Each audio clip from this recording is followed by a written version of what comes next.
think there are things that you can do through measurement and data, like these guys are talking about, to be able to create a better or more clear expression of what their true skill level is relative to the competition.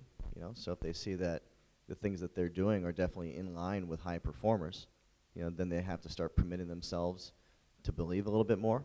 But I think it comes down to, you know, the mental attitude of you know, who determines expert status. I mean, you do, you know, and at some point you have to start turning around your mindset and believing that you had the skills and the tools to be able to compete.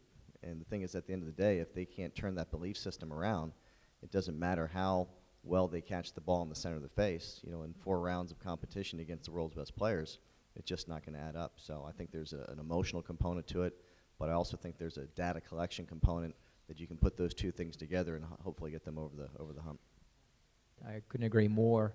And in addition to having just an overall conversation with this player that you're describing has proficient skills but yet sees that there's opportunity for more perhaps, I would just generally have a conversation with them about satisficing versus optimizing.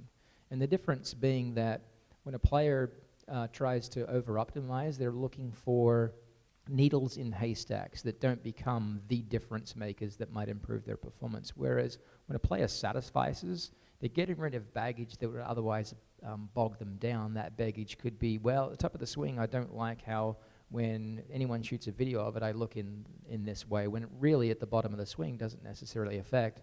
They would negatively provide poor instructions to the ball. So satisfies is recognizing that a player has what they need to play the distance and competition level that they're trying to compete at. And that is applicable to recreational golfers as well. So I've moved along this developmental continuum of changing less and actually affecting players more positively.